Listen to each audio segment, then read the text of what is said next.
Hi guys, Asmo here, and today I'm gonna share with you my first impressions of Diablo 4 and compare it to PoE. Just for a little bit of context, I have played on the beta servers this weekend, getting to 2400 renown, and I completed every available dungeon, quest and side activity that were available. I've gotten a couple of characters to the maximum available level and explored all of the game systems that were put into this beta. At the same time, I am not historically a Diablo player. I've played Diablo 2 and completed the campaign on all the difficulties, but that's it. I have never touched Diablo 3 and I have had many years of experience playing PoE. Before the beta, I was not looking at any D4 materials because I fully anticipated the game to be really bad because it's Blizzard and that company has been out of touch with players for so many years that I stopped fooling myself like so many other people that this time it will be different. So when the beta rolled in and I saw people getting ready to play it, I decided I'm gonna try it out with an open mind and zero expectations, and my goal was to judge the game just based on its own merits without any presumptions. So hopefully this is a pretty objective view of the game. I'm going to divide this video into segments based on the different aspects of the game and compare them individually to PoE, since that's what the people want to know and that's my background, so I can speak about it with some confidence. Number 1, graphics. Plain and simple, Diablo 4 has the best graphics out of any action RPG released to date, especially when we look at the environments. The terrain, both the outdoors and the indoors, are visually stunning. The amount of work that went into creating these detailed areas is unmatched, and when paired with the dark vignette when indoors or at night, it creates an incredible dark and epic atmosphere without making you feel claustrophobic. This perfect use of lighting, textures and environment details cannot really be conveyed in videos and streams when it is lost to the lower bitrate and resolution, but trust me, when you play the game yourself on high settings, it looks absolutely beautiful. Path of Exile is currently waiting for a big engine update with new lighting, which will definitely put it closer to D4 in terms of the graphics, but even then it probably will not match that level when it comes to the environments, so in that aspect D4 is the unquestionable winner. The characters in D4 also look really good, but I would only give them maybe 8 or 9 out of 10, while the environments get a literally perfect 10 out of 10 score. And now the spell effects, on the other hand, are the tricky part. They're definitely not as polished, but it's much more difficult to create a consistently good spell effect due to their dynamic nature and the fact that they need to be very functional as well, making them very clearly visible in every environment, and for that I have no complaints.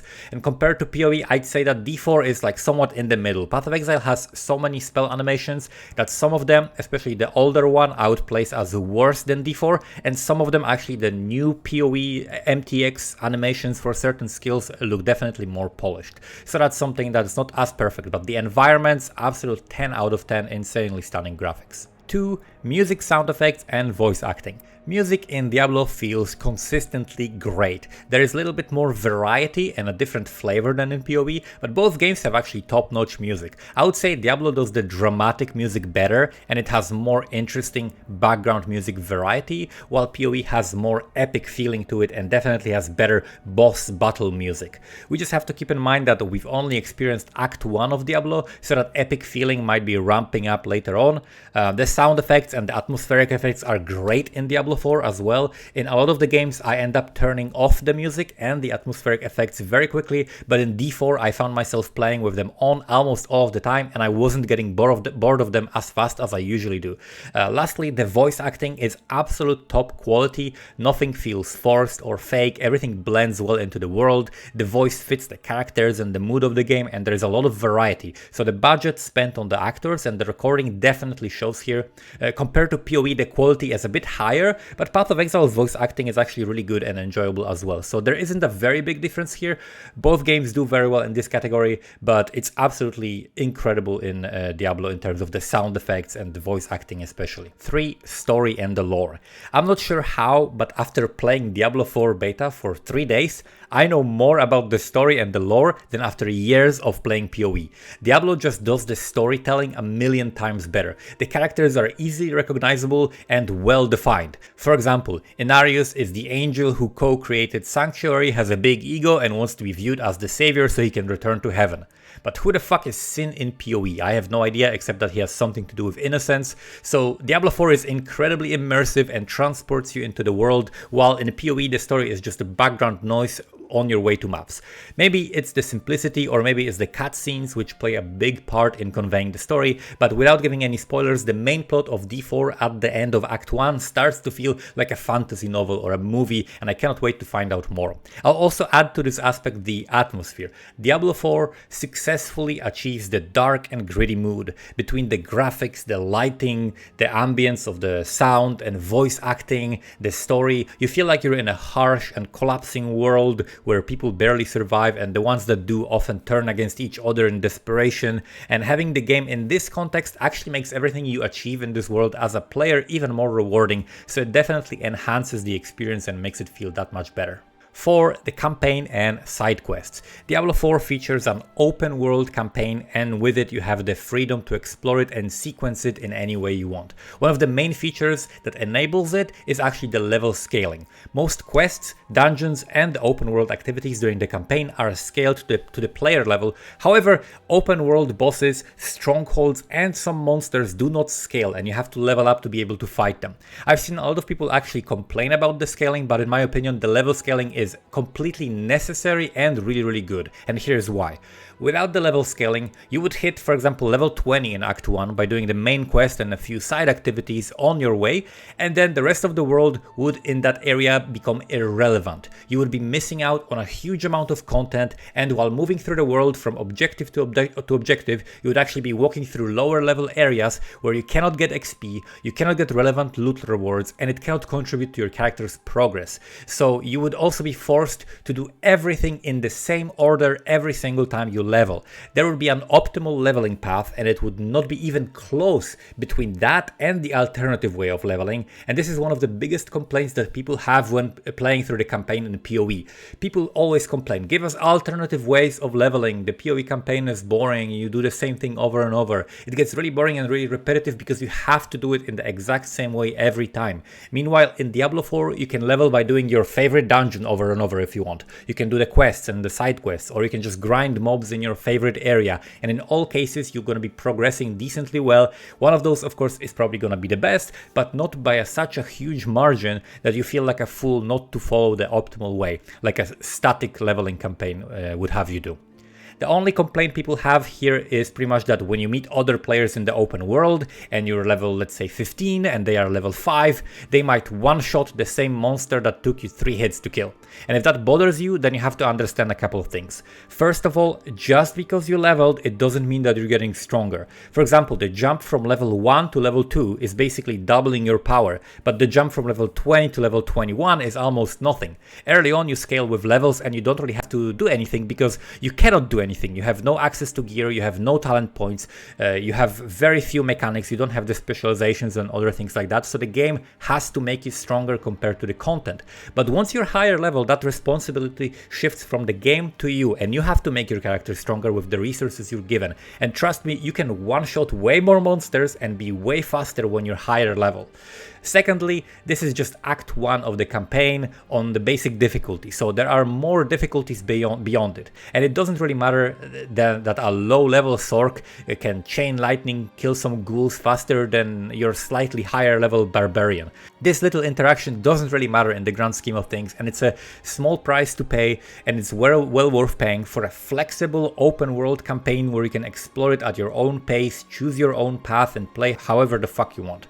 So you get so much replayability and so much more content out of the campaign this way that I 100% support this solution, and I wish actually more games would do it. As long as there are some challenging things that you cannot access right away, it's totally fine to have the bulk of the general content to be scaled to the player level. And there is still a lot of variety in the difficulty based on the chosen difficulty of the world, the specific area you're in, the type of a monster you're fighting, like for example the butcher in the dungeons. Overall, I would rate the Diablo 4 campaign actually very highly, and the side quests are very flavorful as well and fun to complete a lot of the time. There's a solid variety of simple activities like picking up some ghoul souls, and also cool little stories like the masochist husband or the exorcism chalice quest chain. So compared to PoE, Diablo 4 campaign is pretty much infinitely better, and you get to have fun right away instead of the campaign feeling like a chore that you have to go through. Number 5, interface. Okay, let's now talk about the part of D4 that I have the most criticism for, and that is the UI. I would describe actually the interface of both Diablo 4 as well as Path of Exile with 2 words. Fucking atrocious. Okay, that might be a bit of an exaggeration, but compared to the quality of the games themselves, the interface is by far the worst aspect of both of them. First of all, the contrast and color depth and overall quality of the main UI elements in Diablo 4 stands out like a sore thumb. Many people say it looks straight from mobile or a console game. I don't know what I would compare it to, but it's definitely very bad quality. The action bars have way too few slots for your abilities. It's a pointless limitation that needs to be changed. They need to literally double the amount of the slots on the action bar, at least on the PC. I don't care about console players, they can have whatever. But many people also argue that you cannot have move only and interact on left click, but they are just plain wrong. Anyone who says that has either not played the game and just repeated something that they've heard, or they are intellectually challenged in some way. You can have move only and interact on the left click just fine. And on top of that, you can also have an additional hotkey for the force move only that will not interact with NPCs or objects, exactly the same way you have it in PoE. However, you are losing an action bar slot, and the real issue is that we don't get enough of them. So you also lose those slots in PoE, but when you do that in PoE, PoE offers you more action bar slots, so it doesn't feel as bad. But Diablo 4 doesn't offer enough action slots, so when you leave the left click empty and don't put anything there, and you select move only on the left click or on some other key as well, you can have those options, but you just lose a very, very crucial slot that you would want to use otherwise. D4 also has no overlay map like D2 or PoE, and you cannot even issue new move commands with the map open, which is very, very annoying, and they definitely need to add the map overlay to the game. Another aspect of the UI I don't like is the ugly, uncustomizable font colors and the item drops. I'm used to highly customizable PoE loot filters, so all of my items text looks pretty and informs me exactly of what's on the ground before I can even read the text based on my own color coding, so some degree of customization for the text colors in D4 would be very nice. Also, the health and mana globes don't show their values without hovering on them. That's another annoying thing that I would like to have an option for, just like there's an option for it in PoE. So those are some of the things that D4 UI does way worse than PoE, but now let's reverse it, because both games actually have shit interface just in different ways. So the good thing about Diablo 4 is that it allows you to change, for example, the visibility of the damage numbers, highlight the enemies when you hit them, highlight your character and other characters with a colored outline, and you can turn those options on or off, and all of those are amazing. I would hate it if they were just turned on or turned off all the time, but I love the customization. It's a big deal for me to have the game look the way I want, and these options add a lot in terms of my enjoyment to the game. Sometimes I want to see big crits or just easily eyeball like how much my damage went up or down after I made some changes to my build, and sometimes I want to turn them off and make the game very immersive and just have fun. So in Diablo 4 you can also bind consumables like elixirs, scrolls and stuff like that by using the radial menu, which also is used for emotes, right? So you can bind each individual field, and with the instant TP scroll, this gives you basically an in-game logout macro for hardcore players. So it's a nice QOL that I appreciate. And speaking of QOL, there's also no portals, no ID scrolls, which I really like. You can focus on playing the game instead of micromanaging some pointless and tedious resource, so that's really, really good. Overall, both games need to step up their game when it comes to the interface and give players more options to customize it and add more action bar slots, because it's an unnecessary limitation that limits player build and skill usage options, which is really bad. It's 2023. You need to make the UI match the quality of the game, because it's very, very far behind for both of these games. Number 6, difficulty. Thanks to the level scaling, good tutorialization and overall design of the game, much to my surprise, the difficulty curve in Diablo 4 feels actually pretty much perfect. I've played on the veteran difficulty and the game felt really good. I was challenged at times and there were moments where my character was in danger or even died a couple of times, but it was never frustrating and the game hit the perfect balance of difficulty and challenge for me, where it felt easy enough to just blast through it, but the challenging moments actually kept me engaged and made things a little bit interesting. I think the level scaling is a big contributor to that, which is why I'm a big fan of it, and it just makes the game way better in so many ways. And I think that the most inventive solution that D4 is bringing into the genre, together with the open world campaign, and instead of balancing the difficulty only around levels, it is balancing more around the build strength and the player skill, as well as the literal difficulty options that you choose for your world. So this design decision also makes sure that most of the content doesn't become completely obsolete the moment you are like a few levels above it. Bosses generally have like a couple of moves that you need to learn, but once you do, they become pretty easy, so that's pretty good. But there are some bosses that don't really do that, and instead of like dangerous mechanics, they have a lot of raw stats like attack speed and damage, and that's what makes them dangerous instead. So this variety is actually awesome because it gives your build a little bit more identity. Some builds will be good at killing one boss, and some builds will be good at killing another, making the options to choose different dungeons at any level that much more relevant, because you can farm whatever your build is better at. Compared to PoE, the D4 campaign difficulty curve is actually way more balanced, it's engaging, especially for the first playthrough, it's way better. And I know that this point is somewhat subjective, so it will vary between players of different skill, and it's pretty much just my opinion. Number 7, itemization. The itemization in D4 is one of its weakest points. It's nice and easy to get into, but the items lack a bit of specialization. There are too many generic stats that are completely uninteresting, like damage versus nearby enemies, or damage reduction versus distant enemies, or damage versus healthy enemies, and so on. I wish they would just get rid of all of those. They're completely uninteresting and pointless. You have to fight enemies whether they're ranged or melee anyway, so that's not even like what is even the point of those, and that distinction is already made by the choice of your weapon and class that you use. If you use a hammer, you're gonna be melee, so you'll be damaging nearby enemies, so whatever, just make the hammer stronger or weaker or whatever. Most of the time when you use a crossbow, you're gonna be fighting far away enemies, but even then you're gonna have to face tank packs of monsters because they move pretty fast. So these stats are not really useful. I would much rather see like a more specialized modifier, like cold damage, physical damage, damage over time, crit, and so on. These are fairly generic, but at least they have a build and character specific utility, which is the whole point of hunting for items, right? You want to find items that apply to your character and benefit it the most, not some generic junk.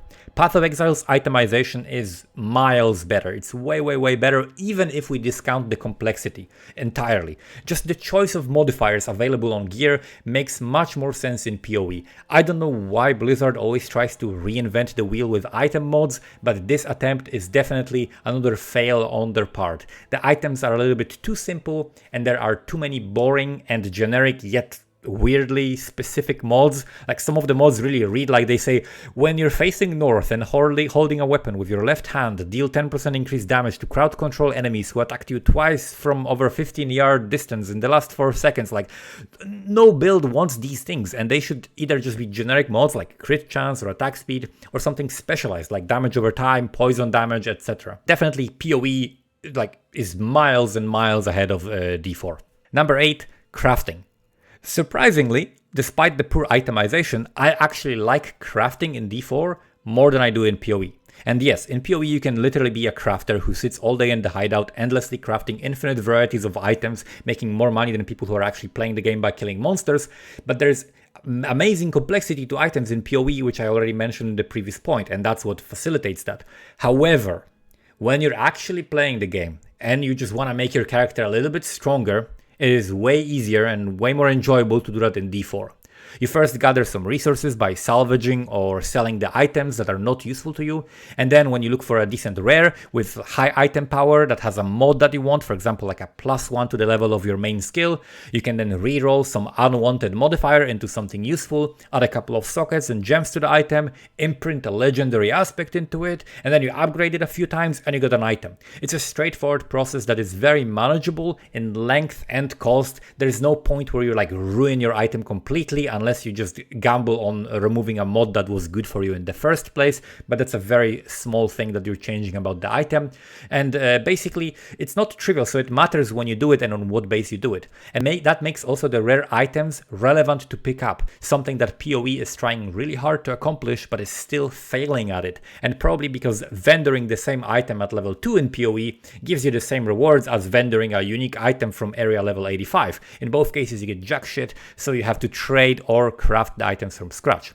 It's really refreshing to be able to improve my items without gambling for 2 hours, spamming thousands of fossils to have agency in the crafting process. Even though it's more limited, it's really nice. This aspect of the game is something that PoE might address in the Crucible League that releases soon, but as of right now, crafting is one of the worst things in PoE, and the entire PoE community pretty much agrees that it's not in a good state. Number 9, character customization.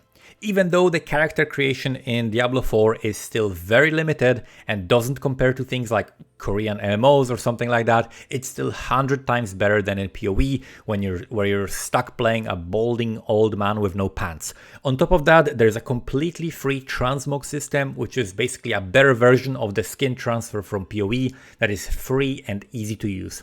Anytime you salvage an item, basically sell it for scraps, that item skin is then added to your wardrobe, and then you can choose it for its respective item slot.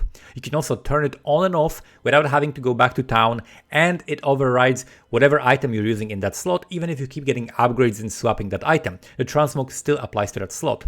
The effect of this kind of character customization is that I like my character much more. When I watch other people play their characters, and they all look lame to me, but my character is so fucking cool. Like Rupert the Barbarian, who looks like a bald, jacked inmate that just came out of prison and is ready to apply all of the skills he learned on all of the monsters of the Sanctuary. So character customization is one of the defining aspects of RPG game for me, and D4 does that very, very well. Definitely way better than PoE.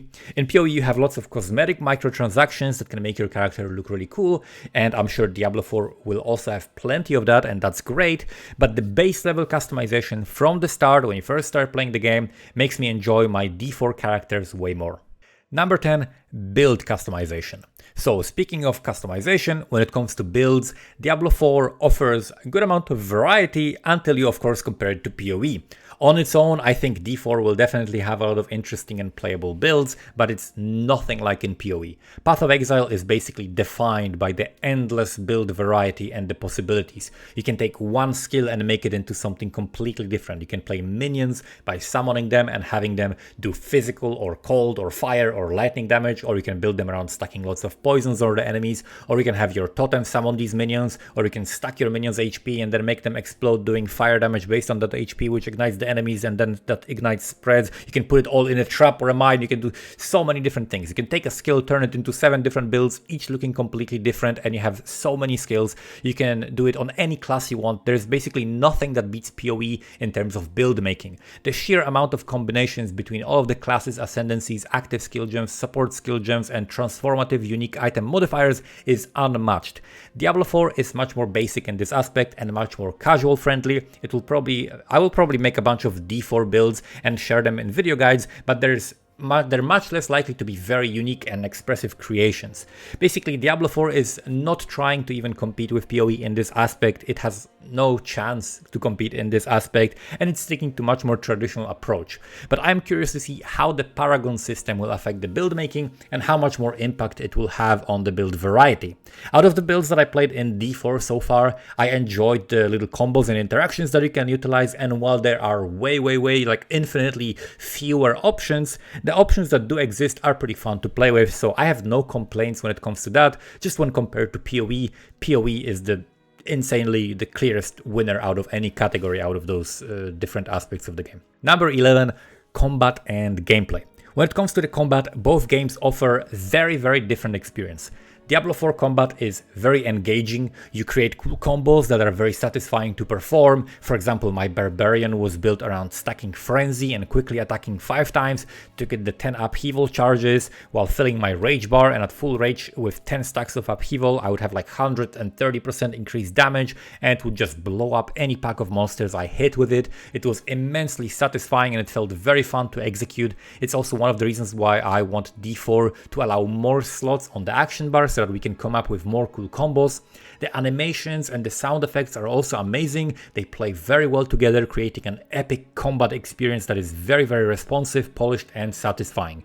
D4 is supposed to be an action RPG, and it delivers on both the RPG elements and the action element very, very well. On the other hand, in PoE you can hold down a right click and glide through the entire zone, killing everything on and off screen instantly while watching Netflix, and you're always pushing to go faster and faster and to kill more and more monsters with one hit, ideally also while increasing the monster density in your levels to absurd degree. So they're very, very different flavors of ARPG. None of them is better than the other. I personally like both for different reasons, and because of that I can see myself playing both games depending on when their respective new leagues will reset, because I enjoy both of these different playstyles. 12. The endgame. For the endgame activities and the progression systems, we still don't know much about what the D4 will have in store for us, but if we want to compare it to PoE, then it really doesn't matter, because there is absolutely zero chance that D4 can in any way compete with the years and years of the best PoE leagues stacked on top of each other that accumulated into this massively varied progression systems available to the players in the endgame. There's just simply no way that D4 can have as much content to do in the endgame as PoE in the next, for let's say, 3 years. So anyone who's trying to compare the games in that aspect and will be in any way disappointed with D4 on that basis is being pretty stupid and naive.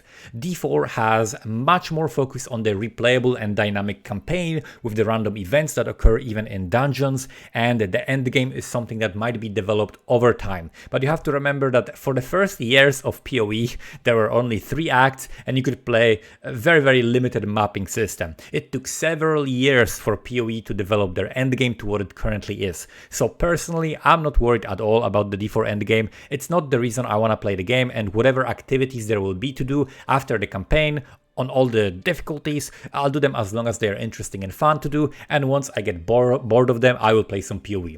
If you want to play only one game for 90 days straight, 20 hours a day, and not run out of things to do, then you should definitely play PoE or something like it. But even then, people get bored of PoE after a month or two, so that's why there are rotating leagues, and they will exist in PoE and in Diablo 4, and I'm sure we're gonna have fun playing in both of them. So to summarize, overall, Diablo 4 really surprised me in a positive way. It's a very fun and well-made game with an amazing campaign that lets you enjoy the game from the moment you start playing. I think a lot of developers can learn from that. The UI definitely needs a lot of work. The items and the skill trees are very limited and need some changes that we can probably expect to see over the next months and years as the game progresses through multiple seasons. But overall, it's a very, very fun and engaging ARPG that is well worth the money it costs. You're getting a lot of hours of guaranteed fun and character progression with tons of monsters to slay in an exciting and entertaining way, with great and amazing stories, cinematics, quests, and the atmosphere of a real Diablo game, which is amazing. They actually went for like a real Diablo feel that feels dark and gritty, and it's a great look for the game. It's its own thing. The game is its own thing. It doesn't try to compete with PoE or anything else, and that's a very, very good thing. There are different flavors of the ARPG genre, and I think I will enjoy both of them a lot in the future. So let me know if you played D4 and what you found interesting about the game in the comments below. Thank you so much for watching, and see you next time. Bye bye.